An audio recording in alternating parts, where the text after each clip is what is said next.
Magandang umaga, ngayon po'y araw ng Sabado, October 21, 2023. Update po muli sa lagay ng panahon. Ngayong araw, opisyal na pong idineklara ng pag-asa ang pagsisimula ng hanging amihan o Northeast Monsoon Season. At nakaka-apekto ngayon sa Northern Luzon. Kaya sa mga susunod na buwan, ay posible na pong maramdaman ang malamig na panahon at pagbaba po ng ating temperatura.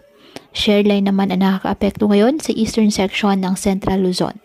Wala pong bagyo o low pressure area na minomonitor sa loob po ng ating PAR na maaaring maka-apekto sa ating bansa. Ngayong araw, ang Metro Manila, Calabarzon, Aurora, Nueva Ecija, Pampanga, Bulacan at Camarines Norte asahan ng ulap na halangitan na may kalat-kalat na pag-ulan at thunderstorms dahil po sa share line.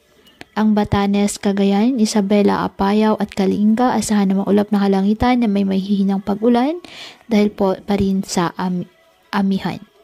At ang Ilocos Region at nalalabing bahagi ng Cordillera Administrative Region at Cagayan Valley, bahagyang maulap hanggang sa maulap na kalangitan na may mahihinang pag-ulan dahil po sa Northeast Monsoon. At ang nalalabing bahagi ng bansa, asahan din po ang bahagyang maulap hanggang sa maulap na kalangitan with isolated rain, showers, or thunderstorms dahil po sa localized thunderstorms.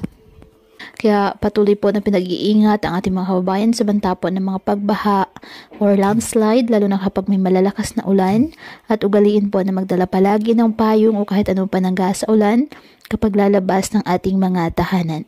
At yan po muna ang update sa lagay ng panahon ngayong araw. Muli patuloy po tayo na mag-ingat at palaging tandaan, God loves you. Stay safe and God bless.